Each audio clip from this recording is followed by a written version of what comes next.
gracias a Dios por su familia. Gracias a Dios por su familia. ¿Qué puedes comentar sobre eso, Marily Rodríguez? Pues que cada momento, todos los días tenemos que darle gracias a Dios por la familia que nos ha dado. Por la oportunidad de tener familia, hogar, porque hay quienes no tienen familia y están solos en el mundo. Y nosotros tenemos una oportunidad hermosa de que Dios nos ha permitido tener familia. Ah, Dieguito, ¿me vas a decir algo?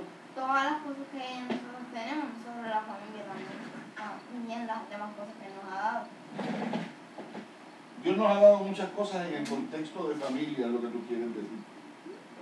Puedes ser una familia que siempre esté ahí apoyándote, a tu lado. Ajá. Una familia que esté como, Clary. Siempre ahí apoyándote y a tu lado. Apoyándote y a tu lado. Amén. Pues sí, damos gracias al Señor, ¿verdad? Por la familia que tenemos. Porque, y a pesar, ¿verdad?, de que en la familia a veces hay diferencias y hay situaciones difíciles, el Señor nos da la hermosa oportunidad de tener una familia. Una familia, ¿verdad?, que se compone de ¿qué? Hermanos, hermanas, esposo, esposa, hijos e hijas, abuelos. Los que tienen techo del núcleo. Amén. Y también están los de la familia de la fe, que son todos aquellos, ¿verdad?, que le sirven a nuestro Señor Jesucristo. Yo he estado en estas últimas 24 horas pensando mucho en la familia, en mi hermano, en mi hermana y en las hermanas de Amarili. Son las tías de ustedes. Y voy a pedirle a Clarimar que haga una oración por nuestra familia y por la familia extendida, ¿verdad? La familia de Clarimar, de Amarili, las hermanas de Amarili, como mis hermanos, mi hermano y mi hermana, y también por la familia de la fe, que nos escucha a través de la internet. Oremos. Oremos. Señor, te doy gracias primeramente por la familia que me has dado. Gracias por la vida que tengo, porque tengo mamá y papá, y hermanos y hermanas. Gracias porque tú me cuidas y me ayudas, me proteges y me fortaleces. Gracias por la familia de parte de mi padre. Bendícelos y ayúdalos, bendito, cuídalos. A tu Pedro, a tu Pequita, a Luisito, a Naí, todos ellos cuídalos y ayúdalos. Familia de parte de madre, gracias por ellos, Señor. Cuídalas también, que tu Elisa, que Isa aún así esté allá en Florida, que esté allá con su hija y sus nietos allá en Crónico, cuídalos y ayúdalos también. Aún así los que estén por cualquier parte del mundo, cuídalos y ayúdalos, Señor, los que no conozcan todavía, bendícelos y protégelos. Ponemos en tus manos, pongo en tus manos mi familia entera. Te pido que la cuides, Señor, y gracias por la que me has dado, que es bastante grande, Señor, y sé que muchos niños que se hayan tenido una conversación. Gracias por la vida y gracias por la familia, que es como una familia entendida por la fe. Los que nos siguen por internet siempre están ahí, Señor, gracias por ellos, Señor. Bendícelos y protégelos, porque la que sea su preocupación, fortalécelos, Señor. Tiramos tu medio del maestro y cuidado del mundo. En nombre de Jesús, amén. Amén. Y bueno, vamos entonces a la lectura de Primera de Samuel, capítulo 7. Ustedes han estado leyendo, ¿verdad?, en la semana, el libro de Samuel. Una vez terminemos con la lectura de Samuel, pues entonces... No, la segunda de Samuel. ¿Qué tú quieres, que prenda la luz? No. Ahorita como que entró luz, ¿verdad? Pero ahora como que no me volvió... Bueno, ahí hay. Yo recuerdo que la última vez que yo discutí esta palabra con ustedes... Era cuando el otro... Los filisteos tenían el arca. Sí. Pues te voy a hacer el cuento resumido. ¿Qué pasó del 5 para acá? Vamos a ver. Mira, tú sabes que ellos se habían llevado el arca. Los filisteos. Ok. Me dieron las placas y yo Ajá. lo pensaron y se lo llevaron con unos ratones de oro y unas cosas. Las enviaron a diferentes sitios. No. A otros sitios, a otras pero las provincias. terminaron enviando. ¿Y qué pasó? A unas joyas, con esos ratones de oro se lo llevaron otra vez. Habla Luego, alto, Luego ellos volvieron y se lo llevaron. Y ahí ¿Quiénes volvieron y se llevaron el arca? Volvieron y se lo llevaron. sí. Pero si yo cuando lo regresaron lo tenía. La regresaron, Clarimar. La regresaron completa. Con los ratones de oro. Sí, pero Vamos al capítulo 7. ¿Quién comienza la lectura? Yo la comienzo. ¿Ok? Capítulo 7 de Primera de Samuel. Dice así.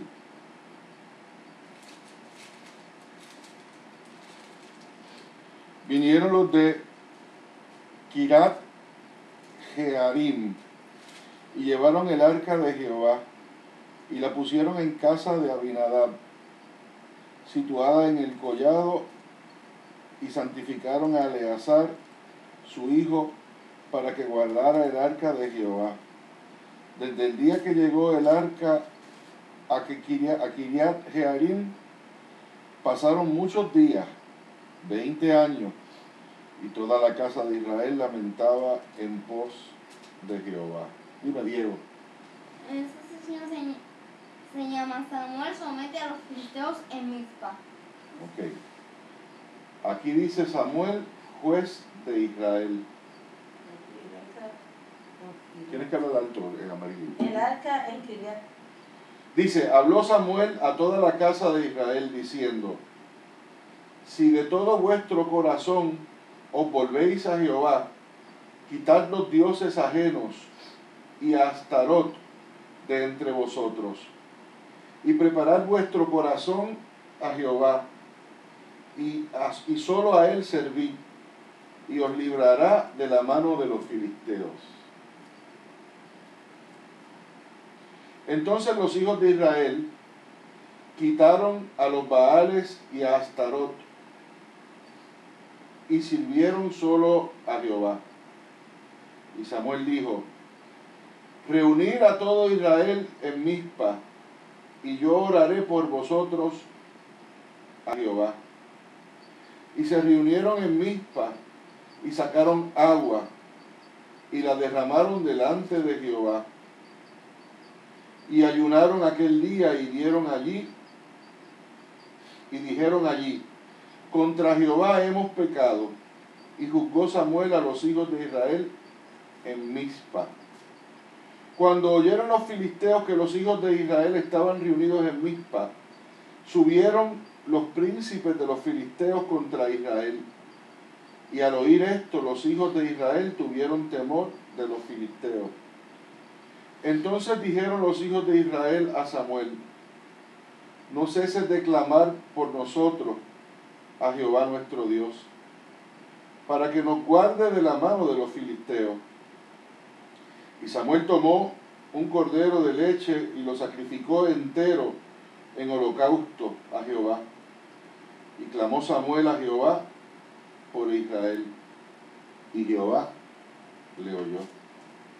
Y aconteció que mientras Samuel sacrificaba el holocausto, los filisteos llegaron para pelear con los hijos de Israel. Mas Jehová tronó aquel día con gran estruendo sobre los filisteos y los atemorizó, y fueron vencidos delante de Israel. Y saliendo los hijos de Israel de Mizpa, siguieron a los filisteos, hiriéndolos hasta abajo de Bet-car. Tomó luego Samuel una piedra y la puso entre Mizpa y Sen, y le puso por nombre Ebenezer, diciendo, hasta aquí nos ayudó Dios. Eso es una frase que se usa bastante, ¿verdad? Ebenezer o Ebenezer, que lo que significa es, hasta aquí nos ha ayudado Dios. Y nosotros como cristianos podemos repetirla, ¿verdad? Podemos decirla, porque muchas veces hasta aquí nos ha ayudado Dios. Amén. Dice, así fueron sometidos los filisteos y no volvieron más a entrar en el territorio de Israel. Y la mano de Jehová estuvo contra los filisteos todos los días de Samuel. y fueron restituidos a los hijos de Israel las ciudades que los filisteos habían tomado a los israelitas, desde Ecrón hasta Gat. E Israel libró su territorio de mano de los filisteos. Y hubo paz entre Israel y el amorreo. Y juzgó Samuel a Israel todo el tiempo que vivió, y todos los años que iba y daba vuelta a Betel, a Gilgal y a Mizpa, y juzgaba a Israel en todos estos lugares. Después volvía a Ramá, porque allí estaba su casa, y allí juzgaba a Israel, y edificó allí un altar a Jehová. No sé si se dieron cuenta que este capítulo resume todo el tiempo que él estuvo como juez. Todo el tiempo que estuvo como juez Samuel se termina ahí. ¿Por qué digo esto? Miren la próxima sección, cómo se titula del capítulo 8. Saúl coronado rey de Israel. Israel pide un El rey. pueblo pide rey.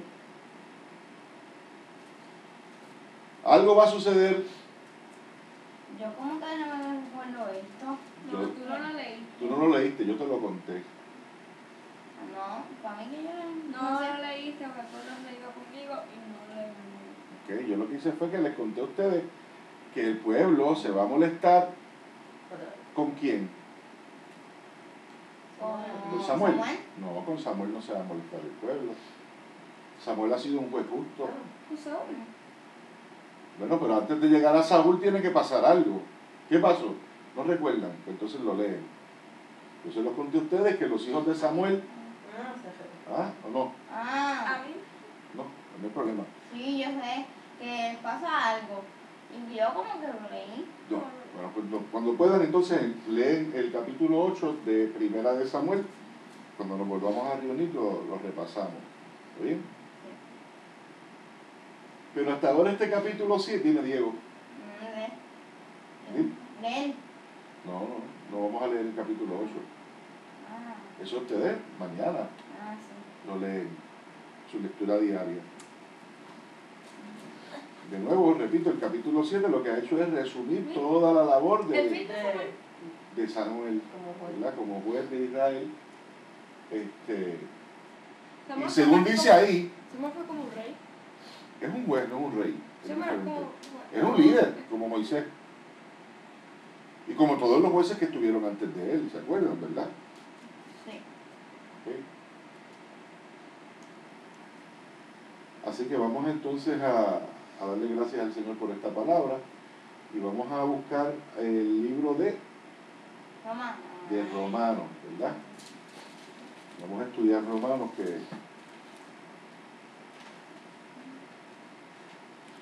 es la lectura que hacemos semanal.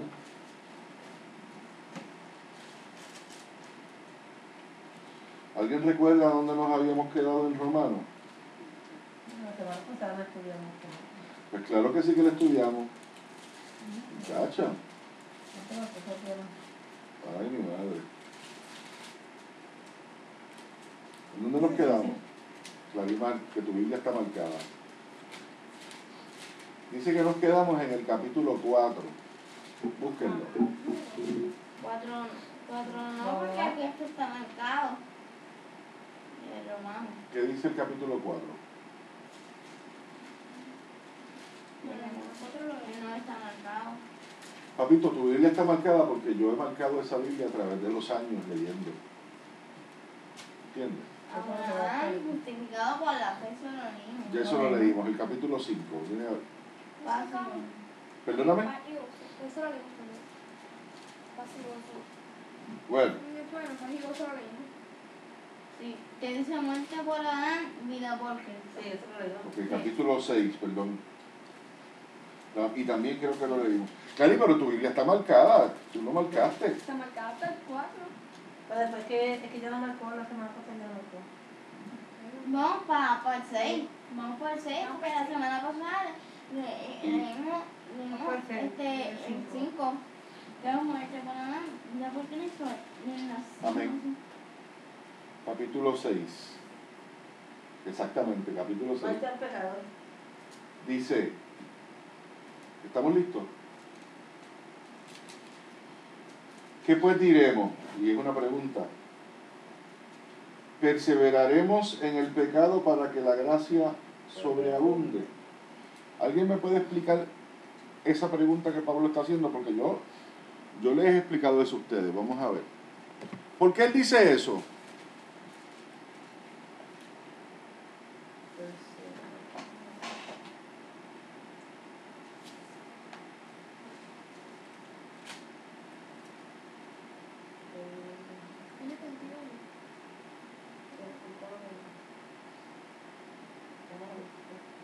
Hice una pregunta, por favor.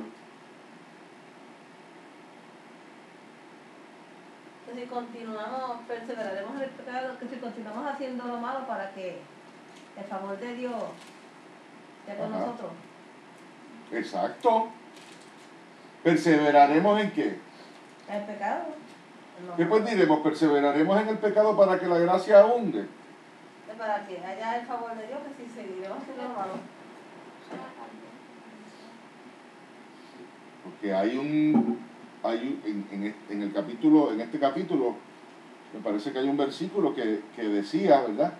Que en donde hubo mucho pecado, sobreabunda la gracia. Y yo les he explicado a ustedes que la gracia, o de la gracia del Señor, no se puede abusar.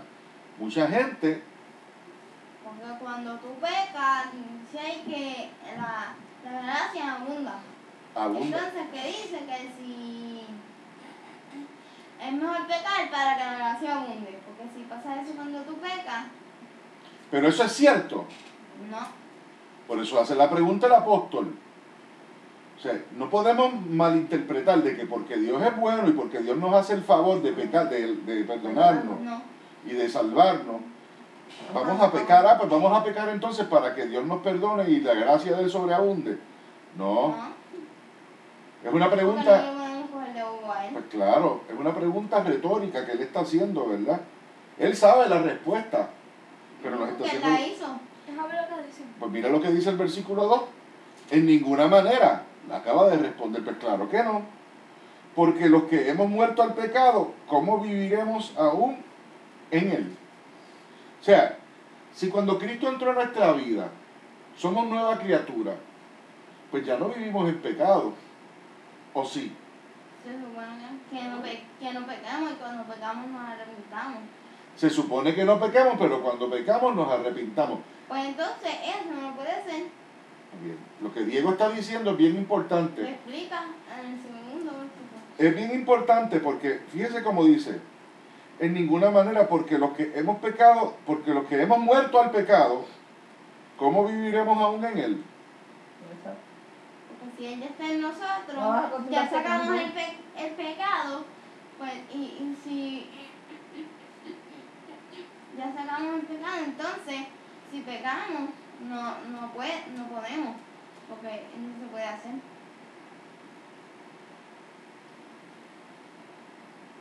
Supone que la intensidad del pecado sea disminuida, somos humanos, pero que O sea, vamos a seguir pecando. no pequemos con la misma Pero frecuencia que que no pecábamos. Y lo que Eso es cierto, pero eso hay que tomarlo con pinza. O sea, la frecuencia con que pequemos es realmente lo que hace que uno dependa o no de la gracia o abuse de la gracia o no. O viva en una vida de santidad. La frecuencia. No necesariamente. sí. La intención. La intención. Porque si tú lo haces por lo que dice ahí que no se debe hacer, que es para que abunde la gracia, pues Sí, pero- no es una intención. Si tú lo haces pensando que Dios te va a perdonar, tú dices, pues, tú me vas a perdonar. Es una línea bien finita y tenemos que, ¿verdad?, todos los días ir a la presencia del Señor para que el Señor primero nos perdone y para que el Señor nos dé el discernimiento de ver si nosotros estamos pecando de esa manera, de una manera que abusa del favor de Dios. ¿Ves? Se supone que la frecuencia disminuya, no hay duda. Claro. Pero el problema no está tanto en la frecuencia, sino en lo que nos mueve Exacto. a realizar el pecado. Porque, ¿Qué quiere decir? Que la relación porque con puede Dios que no tú lo hagas menos, pero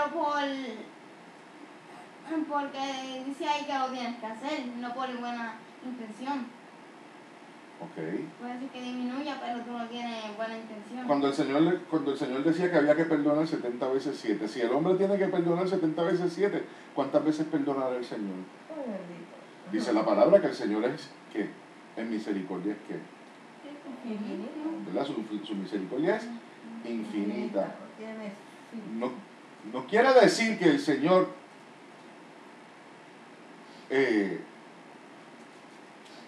no va un día a parar y va a decir, no, espérate un momento, ya, esto es un relajo tuyo. No podemos engañar a Dios. No vas a siempre seguir dándote cuerda, como lo hizo Israel. Pero se supone... falló en la guerra. Amén. Y si se dieron cuenta cuando estábamos leyendo Samuel, ¿cuántas veces el pueblo de Israel no falló? Falló muchas veces. Pero Samuel les dijo, si ustedes se arrepienten y derriban los dioses y siguen el consejo del Señor que yo les estoy dando, les va a ir bien. Entonces Así nos advierte. ¿Okay? Pablo nos advierte también, nos está diciendo en ninguna manera, porque los que hemos muerto al pecado, ¿cómo viviremos en él? Se supone que nos esforcemos para no vivir en el pecado. De que vamos a caer, de que vamos a pecar en alguna ocasión, sí. La tentación va a estar ahí. La tentación siempre va a estar ahí, pero no vamos a ser esclavos del pecado. No se me va a estar pecando. Esa es la diferencia. Hay cristianos, hay iglesias, hay pastores que enseñan una teología en donde ya tú te convertiste a Cristo, se supone que tú no pecas. Y toman algunos textos bíblicos de Juan literalmente, como que el que conoce a Cristo ya no peca. No, eso no es así. Usted sigue siendo pecador y su naturaleza de pecador está con usted hasta que usted ¿qué? Hasta que se muere y se encuentre con Cristo. Porque usted tiene una mancha en su gene. Se llama como esa mancha en su gene. Aleluya, gloria a Dios.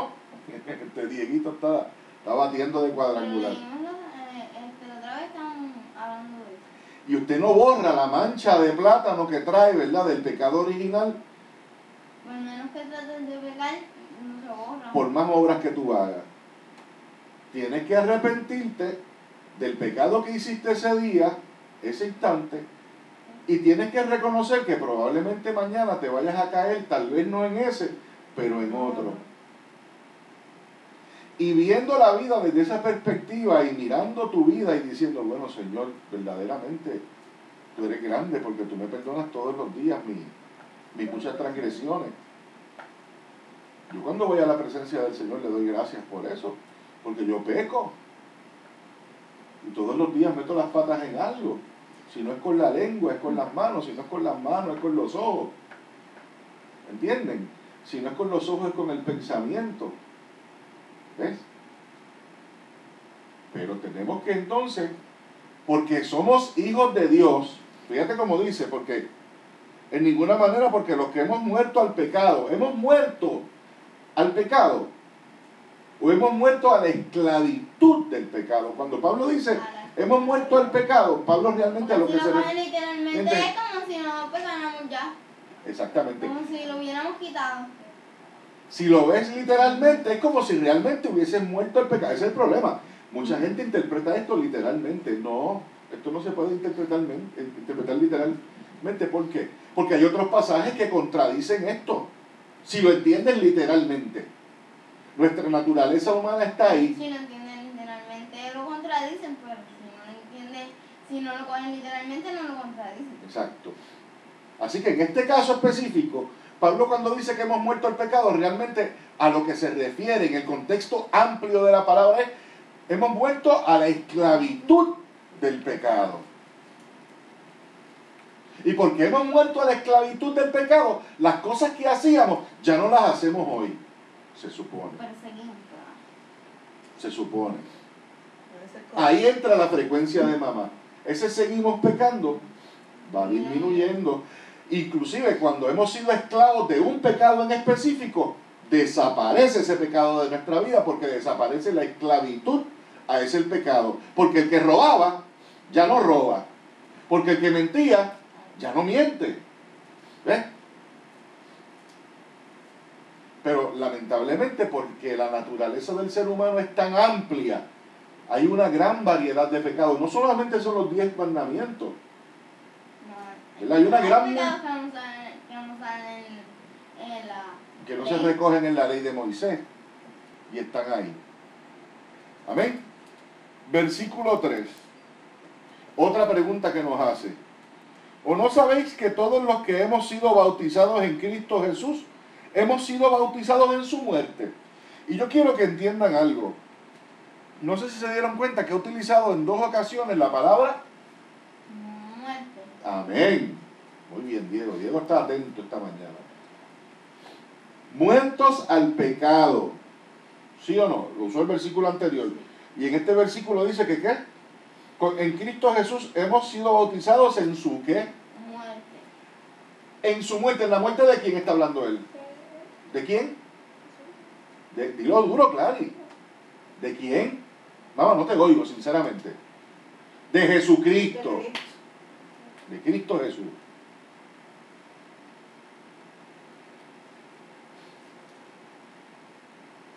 En esa muerte de Cristo Jesús, los creyentes también hemos muerto.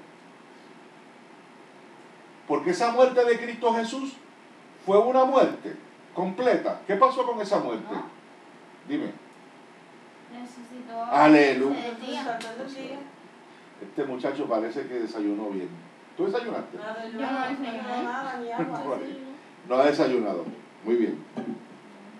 Por eso hemos muerto en su bautismo, hemos muerto en ese paso de fe junto con Él, sabiendo que esa muerte no permanece, sino que resucitamos también con Él, porque hemos muerto con Él, hemos resucitado con Él, y Él venció la muerte, ¿sí o no?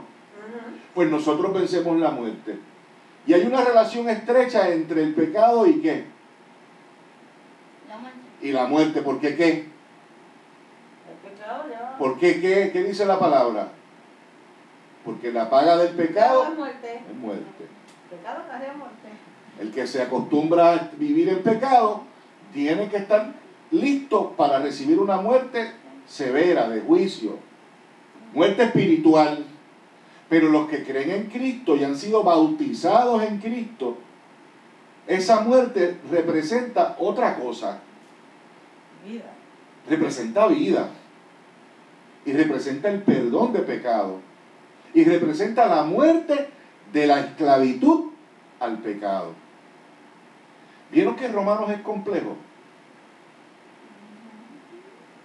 Que hay mucha ciencia detrás de cada una de estas cosas, porque estos versículos lo que hacen es desmenuzar la relación entre el hombre y Jesucristo. Y cómo la gracia del Señor, por medio de Jesucristo, opera en la vida de los creyentes. Y cómo opera también en la vida de aquellos que no creen en Él, ni tienen fe. Hemos estado hablando desde que comenzamos a estudiar el libro de Romanos, ¿de qué? De la gracia, de la fe, del pecado, del perdón, de la salvación. Y en este versículo, pues, ¿o no saben ustedes que todos los que hemos sido bautizados en Cristo, tú has sido bautizado en Cristo, yo he sido bautizado en Cristo, ¿qué? Hemos sido bautizados en su muerte. Porque somos sepultados, versículo 4, porque somos sepultados juntamente con Él para muerte por el bautismo. Muerte por el bautismo, ¿qué significa eso? Porque somos sepultados juntamente con Él para muerte por el bautismo. Cuando usted se bautiza, usted está simbólicamente haciendo ¿qué? Eso ustedes lo saben.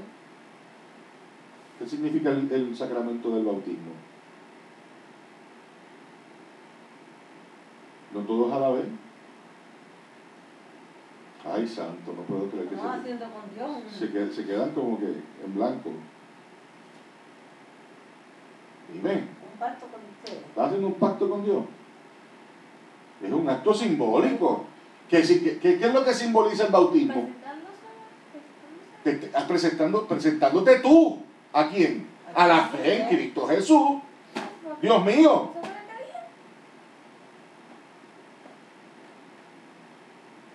Si este tema del bautismo yo lo he estudiado con ustedes de lleno.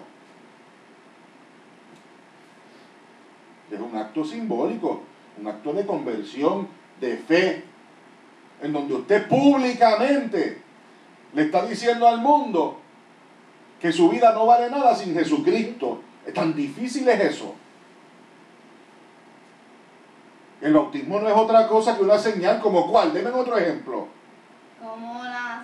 Como la circuncisión, pero en este caso institucionalizado por la persona de quién? De Cristo. Cuando estaban allí en el Jordán, ¿quién estaba bautizando primero que Cristo? Juan. ¿Y qué Juan le decía a la gente? Tienen que arrepentirse y tienen que bautizarse. Tienen que públicamente, aquí delante de todos los fariseos y delante de todo el mundo, arrepentirse de sus pecados. Y cuando Cristo apareció en el Jordán, ¿qué le dijo Cristo a él? Me tienes que bautizar. Y Juan le dijo que no, ¿verdad? Y dijo, pues me tienes que bautizar. Ahora, hay una diferencia entre el bautismo en aguas, el bautismo de Juan y el bautismo de Cristo. Porque el bautismo de Cristo va de la mano del bautismo de quién? Del Espíritu Santo. ¿Okay? Bautiza con fuego. Y el bautismo de Juan era simbólico. Era simbólico. Que no quiere decir que pudiera haber una manifestación del Espíritu Santo en algún creyente, pero ya eso es otro tema. La realidad es que el bautismo de Cristo tiene un significado mayor porque es en fuego, no solamente en agua, es en vida, es en poder. ¿Lo entienden? ¿Por qué? Porque tiene la capacidad de regenerar la vida de un ser humano, de cambiarla totalmente. Ya no eres tú solamente diciendo estoy aquí arrepentido, sino que en efecto el resto de tu vida es impactada por Dios. ¿O no lo ha sido? ¿Tu vida no ha sido impactada por Dios? Sí. Tú no fuiste a una iglesia y dijiste, aquí estoy yo, Clarimar, me arrepiento de mis pecados y que Cristo me salve. Ahora voy a aprovechar, ustedes, especialmente ustedes que son jovencitos, tú tienes que meditar y tú tienes que meditar de cómo en efecto está tu relación con Jesús de Nazaret y si en efecto tu corazón le pertenece a Jesucristo. Porque les voy a decir una cosa, ustedes van a tener un encuentro. Ustedes piensan que se han encontrado con el Señor, que han tenido un encuentro con el Señor. Bueno, eso ustedes lo saben, ¿verdad? En su conciencia. Pero a ustedes les falta todavía, porque tú lo que tienes son 12 añitos y Diego lo que tiene son 10. ¿Ok? Y va a llegar un momento en su crecimiento, en su vida espiritual, en donde va a suceder algo. Va a haber una toma de conciencia. Esperemos que sea pronto. Y yo sé que ya esa toma de conciencia ustedes la han tenido porque ustedes, ¿verdad?, han sido criados en el Evangelio y conocen la palabra y han tenido momentos en donde yo he visto que el Espíritu Santo los toca y los mueve. Pero yo también tengo que preguntarme, bueno, ¿cómo está mi relación con Dios? En efecto, yo soy cristiano. En efecto, Cristo me apasiona. Porque si Cristo no me apasiona, si Cristo no me mueve a vivir de una manera, ¿verdad?, radical, distinta, pues a lo mejor es que tal vez no esté Cristo. Y tengo que volver a preguntarme y mirarme, ¿cómo fue mi encuentro aquel día, aquel momento en donde el Espíritu Santo me bautizó? Alguna gente lo puede decir, otra gente no, le sucede y no se dan ni cuenta. Pero sea como sea, tenemos que meditar todos los días cómo está mi relación con Dios. Mi conversión, mi bautismo, ¿es genuino?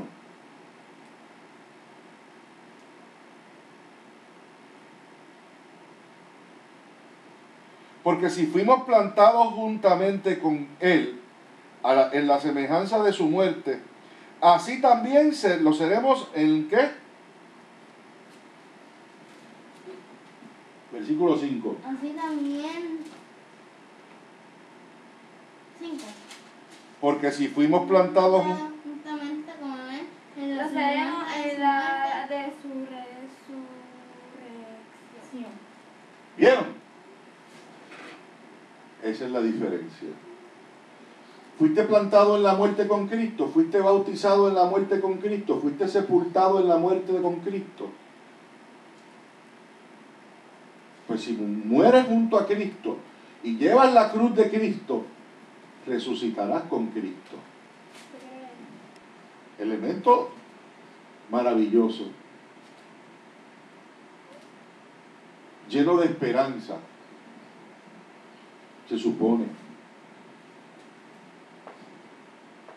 Todo esto que estamos diciendo, toda esta relación entre el perdón, entre la muerte al pecado y la resurrección, lo podemos definir en una palabra. ¿Cuál es esa palabra? Clarimar dijo salvación. Clarimar, no, dilo duro, ¿entiendes? Porque tú lo dices suavecito, porque no estás segura si, como no estás segura si estás diciendo lo correcto, Fe. dilo duro. Mari dice fe. Viejito, vamos a ver si la bate ahora. Gracias. Aleluya. Los tres dijeron lo correcto, porque los tres hablaron de lo mismo, ¿verdad? Porque no hay gracia sin fe y no hay salvación sin gracia. Aleluya. Unas cosas, una complementaria. Porque son lo mismo, Es lo mismo. ¿verdad? Están dentro del plan maravilloso del amor de Dios para la humanidad. ¿Ok? Gracias. Sabiendo esto, ok, espérate, Claribel, se me están levantando mucho, no quiero que se me estén levantando tanto. ¿Qué vas a hacer? ¿Vas a ir al baño? Pues rapidito. Y no se me levanta más nadie, por favor. Versículo 6. Sabiendo esto, que nuestro viejo hombre fue crucificado juntamente con él, para que el cuerpo del pecado sea destruido, a fin de que no sirvamos más al pecado. No seamos esclavos. No seamos esclavos, exactamente. Eso es lo que quiere decir ese No versículo. seamos esclavos. Que no seamos esclavos. Sabiendo esto, que nuestro viejo hombre fue crucificado juntamente con él. Está utilizando muchos símbolos de la cruz, muchos símbolos de la muerte de Jesucristo. Porque la muerte de Jesucristo, hasta cierto punto, lo que hace es eso.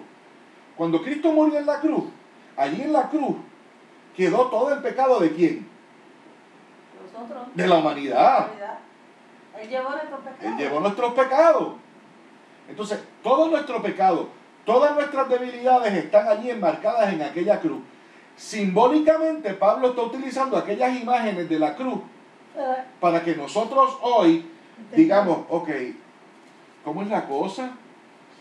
Sabiendo esto, que nuestro viejo hombre ha sido crucificado. O sea que yo también he sido crucificado en la cruz junto con Cristo. Yo, o mi viejo hombre, el hombre malo, el que no servía, el embustero que había en mí, el pecador que había en mí, está en aquella cruz, porque Cristo de aquella cruz pagó por ese hombre.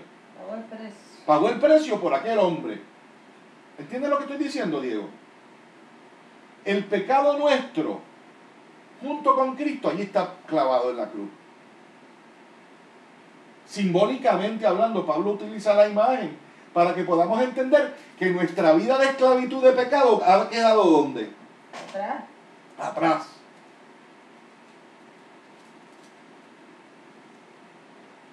Para que el cuerpo del pecado sea ¿qué? Lo dice ahí. ¿Para qué fue clavado mi pecado en aquella cruz juntamente con Para Cristo? que el cuerpo del pecado sea destruido a fin de que no sirvamos más Al pecado. Mi viejo hombre muere en aquella cruz y se queda en aquella cruz. No resucita. El que resucita es el nuevo hombre, el que descansa en la gracia del Señor. Ya eres libre del pecado. Ya no eres esclavo del pecado. Porque alguien pagó el precio por eso. Porque el que ha muerto, versículo 7, ha sido justificado.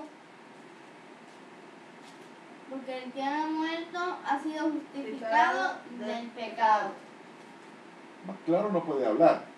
¿Ves cómo va poco a poco llevándolo? Porque si en efecto en aquella cruz se quedó tu viejo hombre, pues ya murió. Y si murió, ¿ha sido qué? Si lo acaban de leer. Si tu viejo hombre murió, ¿ha sido qué? Justificado. Y si morimos con Cristo, creemos que también viviremos con Él. Todo esto, ese versículo 7 y ese versículo 8, léanlo. Porque el que ha muerto ha sido justificado del pecado. Y si morimos con Cristo, creemos que también viviremos con Él. En una palabra, lo pueden resumir. Esos dos versículos. ¿En qué palabra?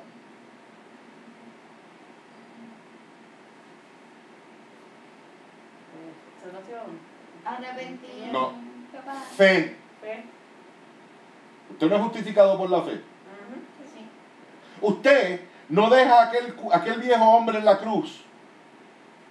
Aquel viejo hombre en la cruz no se queda con Cristo porque usted dijo que, ay, pues voy a dejar mi viejo hombre allí. Usted lo deja porque ¿qué? Fe. Porque tiene fe. ¿Tiene fe? ¿La fe? Por nosotros mismos.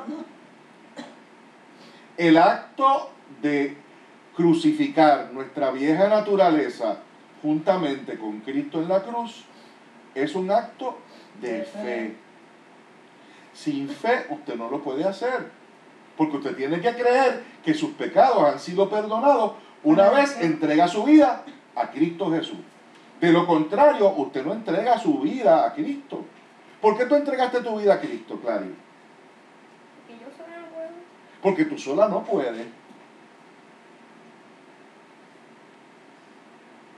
Nosotros no entregamos nuestros corazones a Cristo para hacernos más millonarios. Hay gente que sí. Nosotros no, Que la gente crea, ay, yo soy cristiano, wow. nosotros no entregamos nuestra vida al Señor Jesucristo porque queremos ser felices, ¿o sí? No. Alguna gente sí, y uno como cristiano no está mal aspirar a tener felicidad. No está mal. Pero ese no debe ser el fin. El fin para que nosotros entreguemos nuestra vida a Cristo, un fin como el que Clarimar acaba de decir, es bastante loable. Porque yo no puedo. Fíjate que la respuesta de Clarimar es la respuesta de un cristiano maduro. Bueno, es que yo no puedo. Yo no puedo seguir viviendo sin... ¿Pero qué va a ser nuestra insuficiencia? ¿Qué? Dilo. Nuestra insuficiencia. Claro, de eso se trata. Clarimar sin querer, lo que acaba de decir es una verdad bien profunda. Clarimar estaba declarando su insuficiencia. Que yo creo que muchos cristianos no saben ni siquiera qué significa esa palabra.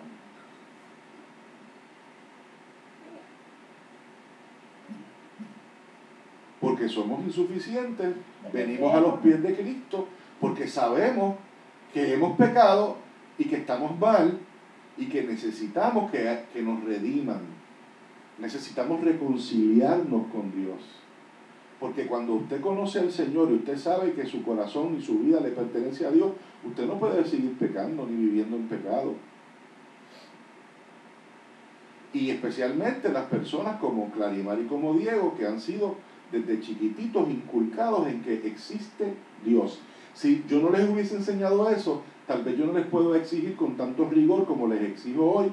Tal vez yo no hubiera tenido esa respuesta. Y tú no hubieses tenido esa respuesta. Es más, tú estuvieras pensando en pajaritos preñados. Y estuvieras viendo televisión y pendiente de otras cosas.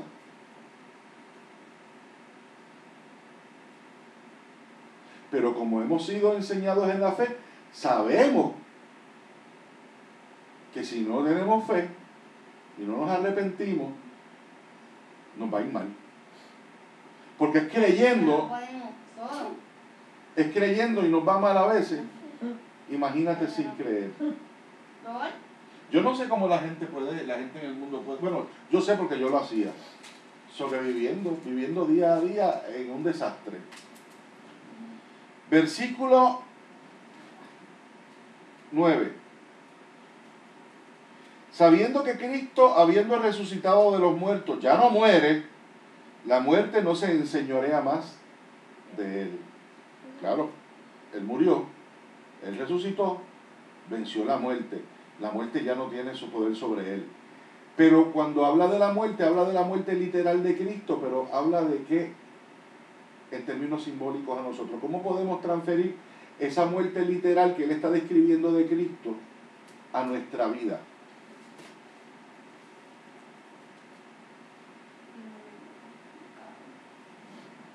Sabiendo que Cristo, habiendo resucitado de los muertos, ya no muere, la muerte no se enseñorea más de él. La muerte no se enseñorea más de Cristo, porque resucitó. Pero eso habla de nosotros. Nosotros resucitamos también a la muerte física. No, porque no nos hemos muerto. No muerto. Entonces, ¿para qué Pablo nos dice eso? Muerte espiritual. Exacto, dilo. Muerte espiritual. Es un símbolo. Es un símbolo que hace referencia a nuestra vida espiritual, Esta condición. a nuestra condición. Cristo físicamente venció la muerte. El creyente, Clarimal, pues si vas a toser, muévete y ve. Dale. Ya. Muerte espiritual. Habla en términos espirituales, habla en términos físicos para Cristo, pero habla en términos espirituales para el hombre, para el creyente. Nosotros no hemos muerto físicamente. No hemos muerto físicamente, ni hemos resucitado físicamente, pero hemos muerto al pecado y hemos resucitado con Cristo. En términos espirituales. Así también vosotros consideraos, mira lo que dice el versículo 11. Así también vosotros consideraos muertos ¿a qué? Al pecado. Ahí lo explica, ¿vieron? ¿Se dieron cuenta? Pues hemos muerto al pecado. Pero vivos para con Dios, para Dios, en Cristo Jesús, Señor nuestro. Lo que yo les acabo de explicar. Es lo que dijo básicamente ahorita. ¿Ok? No hemos muerto físicamente, pero hemos muerto al pecado. No hemos resucitado físicamente, pero hemos resucitado en una nueva vida espiritual. ¿Lo entienden?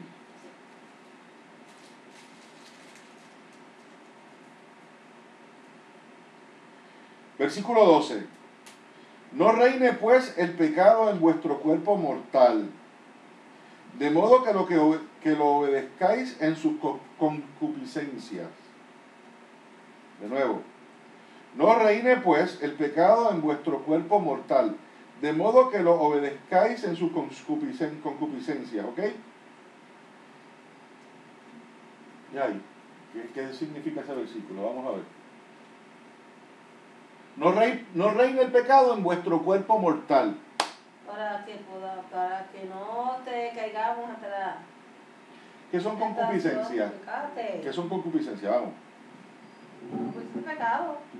¿De verdad? Lo que esté en nosotros. Malos Deseos. Malos deseos. Están ahí. Listos para convertirse convertirse en pecado. Que no esté pecado en nuestro cuerpo para nosotros no hacer esos deseos como el de la concupiscencia. O sea, no caigamos ante los deseos de la carne. ¿Cómo pecamos usualmente? Podemos pecar en la mente, ¿verdad que sí? De tantas maneras. Pero mucho de nuestro pecado, ¿cómo se da? ¿En qué nivel se da? En el nivel físico. Cuando usted pega a su hermano, usted le pega como una mano.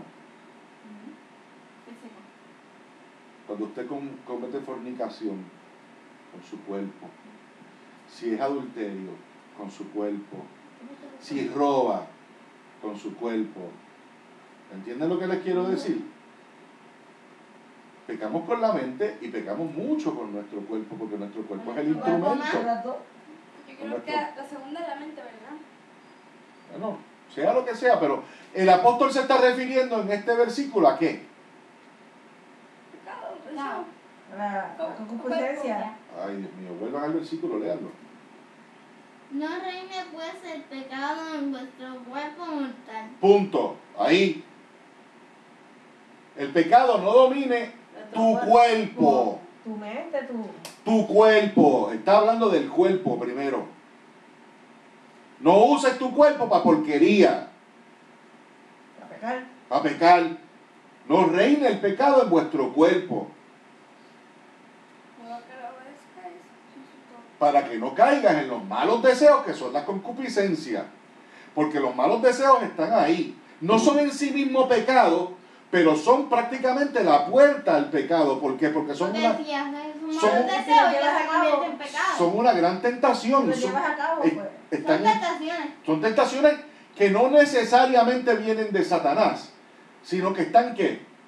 De tu cuerpo mismo. En tu mismo cuerpo, porque vienen ¿de dónde? Pecado original. Del pecado original. Ahora, si usted no entrena su mente y esa mente no tiene dominio sobre ese cuerpo, van a entrar a su mente y a su cuerpo mucha concupiscencia que antes no estaba. Por ejemplo, una persona que se acostumbra a ver pornografía, tal vez hasta ese momento no tenía muchos deseos sexuales, pero se expone a la pornografía y empiezan a entrar en su vida Y su mente. y en su mente cosas que antes no estaban. ¿Por qué ustedes creen que cuando estamos viendo alguna película y hay una escena extraña que ustedes saben que no es buena, que yo les digo a ustedes, no pueden mirar eso?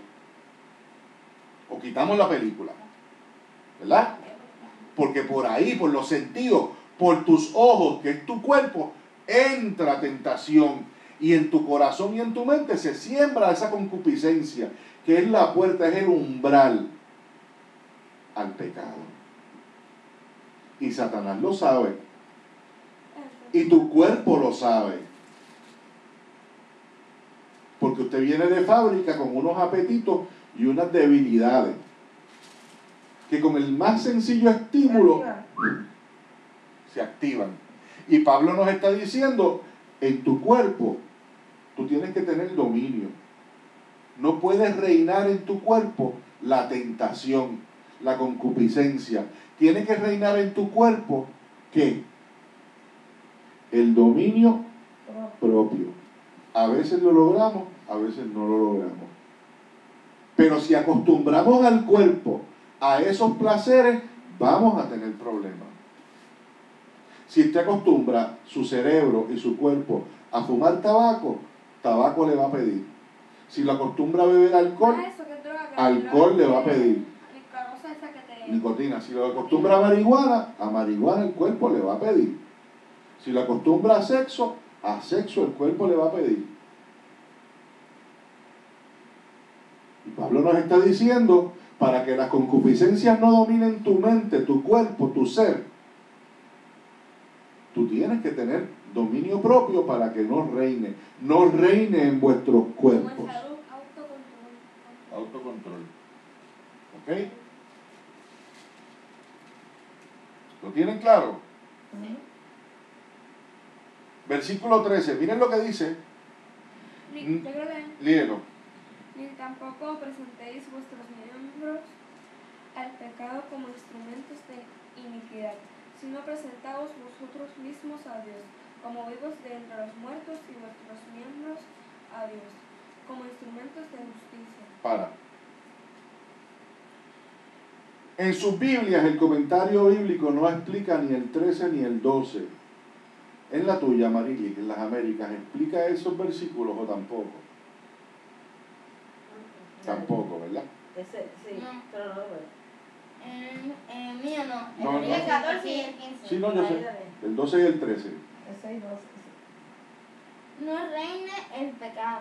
Si Cristo es el que reina en la vida del creyente, este no debe permitir que el pecado prevalezca en su cuerpo corruptible, donde se encuentran las pasiones, Oigan, lujurias que son contrarias a la voluntad de Dios. Ahora el 13.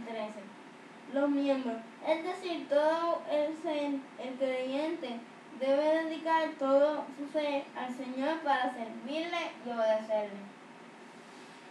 son dos versículos, el 12 que lo leí ahorita y el 13, que tienen unas connotaciones, diríamos, de índole sexual, cuando hace referencia a miembro, a cuerpo.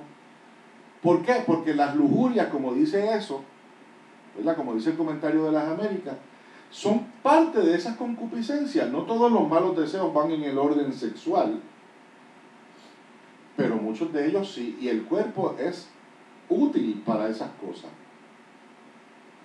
¿Entienden de lo que estoy hablando? Entonces, en el versículo 13, Pablo es más específico. No usen sus miembros, no uses tus manos, ni nada de tu cuerpo, órgano sexual, para cosas que desagraden al Señor. Cuidado con la masturbación.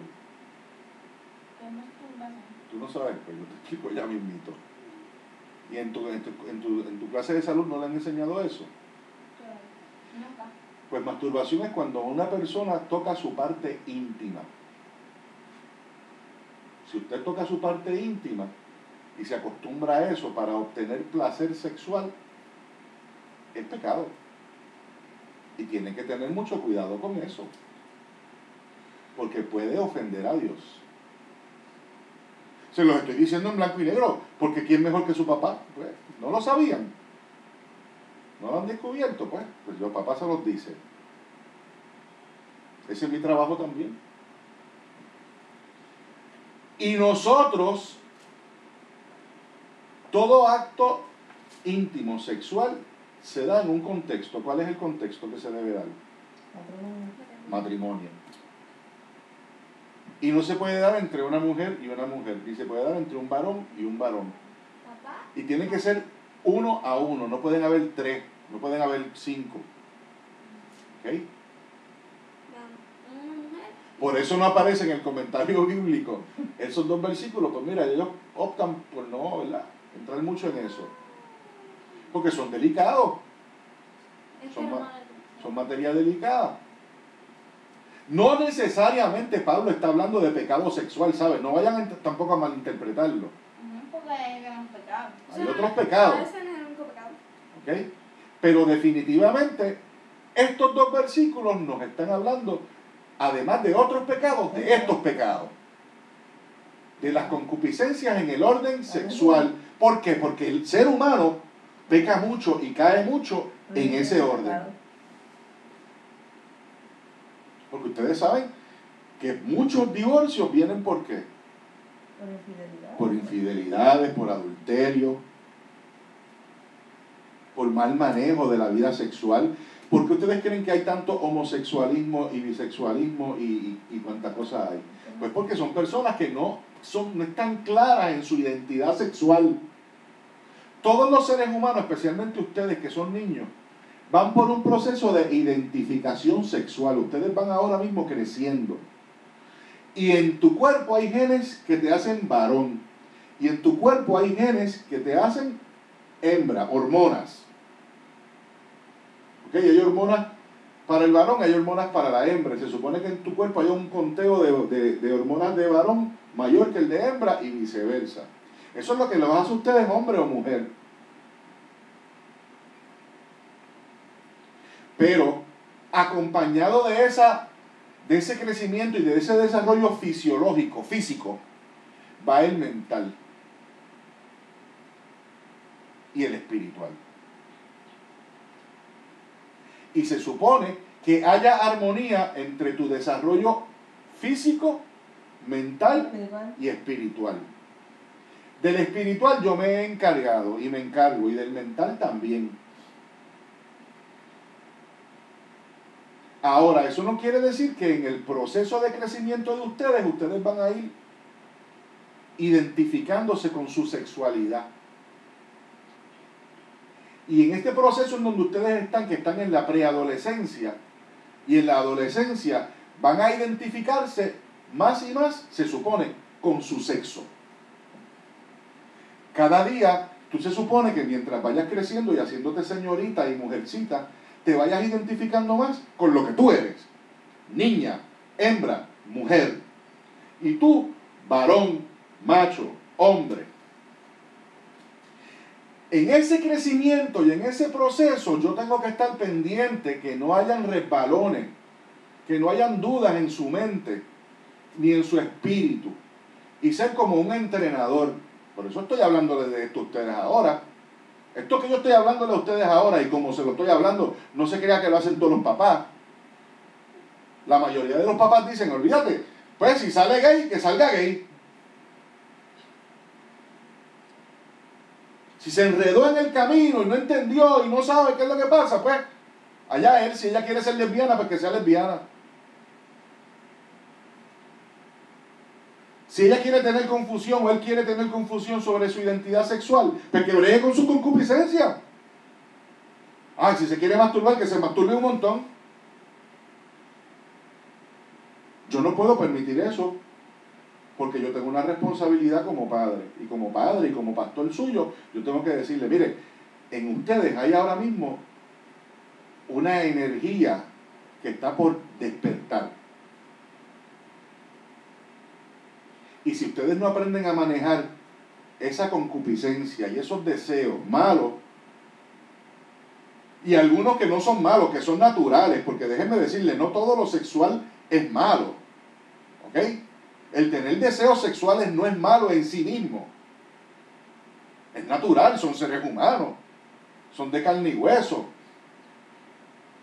Es el mal manejo de esos deseos. Porque yo tengo deseos sexuales. Mi mamá tiene deseos sexuales. Por eso nos casamos. Entre otras cosas. ¿Me siguen? Pero el mal manejo de esos deseos, y si usted deja que esos deseos normales se conviertan en concupiscencia, se conviertan en una cosa que no es de Dios, ahí viene el enredo, vienen los problemas. Y de ahí salen las confusiones. ¿Me siguen? Y no queremos eso. Queremos tener dominio propio, dominio sobre nuestros cuerpos, dominio sobre nuestra mente. El autocontrol no me gusta, ese término no me gusta porque eso es un término que se utiliza mucho en la nueva era y toda esta cosa psicológica, no. Dominio propio es un término bíblico. ¿Ok? Y el versículo 12 y el versículo 13, que son dos versículos, ¿verdad? Ni tampoco presentéis vuestros miembros al pecado como instrumentos de iniquidad. Mira, no uses tu cuerpo para hacer cosas que tú sabes que ofenden a nada, que ofenden a Dios. Por ejemplo, chico, no te acuestes con otro hombre si eres varón. No hagas eso. ¿Por qué? Porque estás haciéndolo para iniquidad. Porque hay otras partes en la Biblia en donde dice que el varón que se echa con otro varón está pecando. Chico, no tengas relaciones íntimas o sexuales con otra mujer que no sea tu mujer. Porque estás cometiendo adulterio, estás utilizando tu cuerpo para iniquidad. Oye, esas dos manos que te di, déjate el pelo, Clarimar, por favor. Esas dos manos que te di, no las uses para robar. Porque te di esas manos para que trabajaras, no para que robaras ni para que mataras. ¿Entienden? Se puede utilizar de muchas formas. Sino presentaos vosotros mismos a Dios como vivos entre los muertos y vuestros miembros a Dios como instrumentos de justicia. ¿Cómo tú le presentas tus manos a Cristo hoy? ¿Para qué sirven tus manos a Jesucristo hoy? Para alabarle. Aleluya. ¿Para qué tú usas tu boca? ¿Para mentir? ¿Para calumniar? ¿O para alabarle? ¿Ah? ¿Vieron?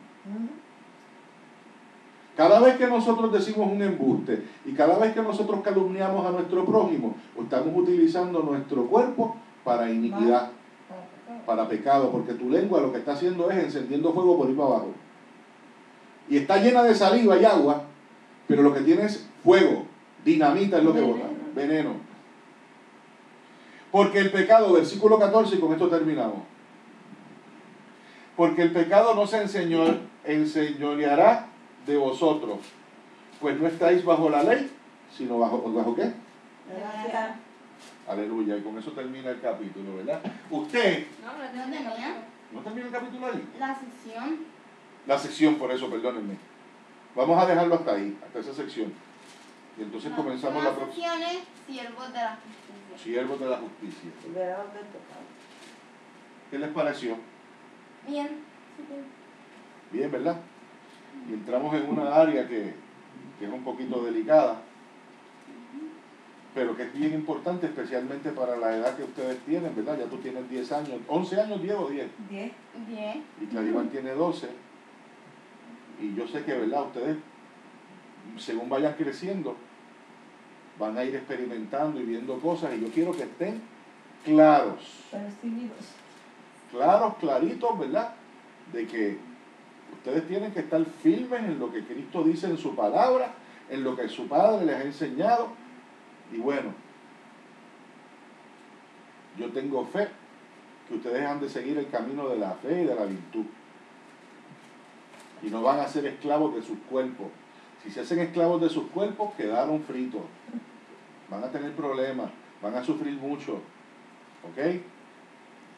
Y no queremos eso. No hay cosa mejor para un ser humano que tener paz con Dios. Yo sé que no es fácil porque yo tengo 48 años y, ¿verdad?, lucho contra pasiones y tentaciones que también a mí me dan, que soy hombre. Así que yo sé por lo que ustedes van a pasar y yo pasé por eso. Amén.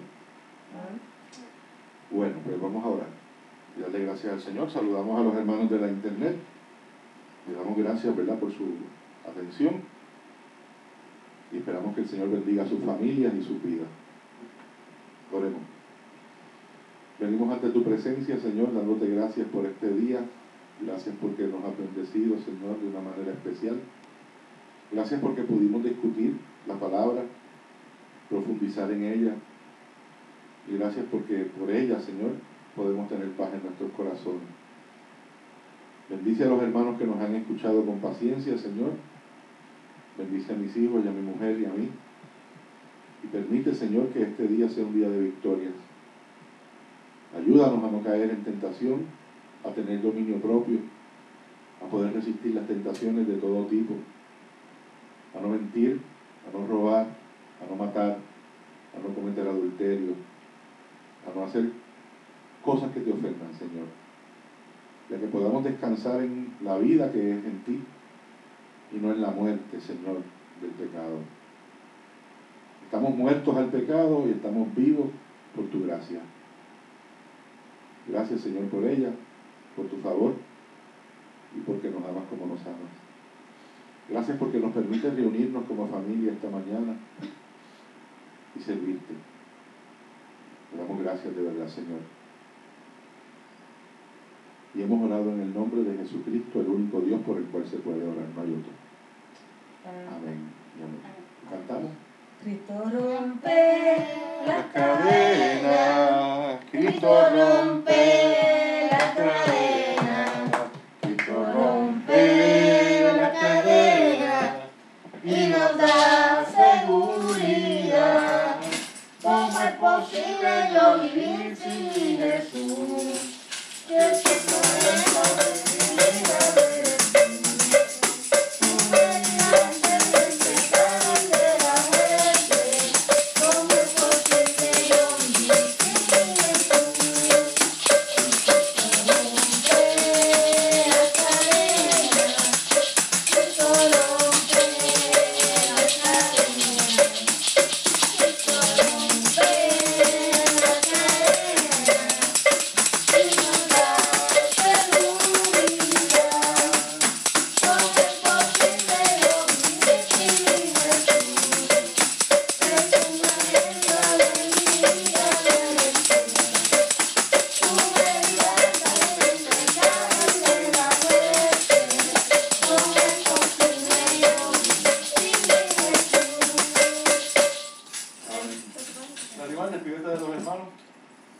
Que Dios les bendiga, que Dios les cuide, que recuerden buscar de Dios y que Dios siempre está ahí para uno y que reconozcan que sin Dios no van a poder ir para ningún lado. Que Dios les bendiga. Dieguito. Que Dios les bendiga, que Dios les cuide, que siempre sigan buscando de Él, que tengan fe y que crean en Él. Aleluya. Amarili. Dios les bendiga, Dios les guarde. Busquen del Señor, que Él está todos los días, como dice, 24/7, presto a ayudarnos. Él está esperando a que nosotros nos comuniquemos con Él.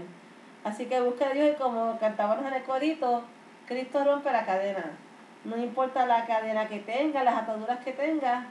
Si vas al Señor, el Señor te puede dar libertad y romperte de esa cadena de pecado, lo que sea que por tanto tiempo lleve, con solamente ir ante Él. Amén. Dios les bendiga, amados hermanos. Dios les bendiga, Dios les Dios les bendiga. cuide, recuerden buscar de Dios.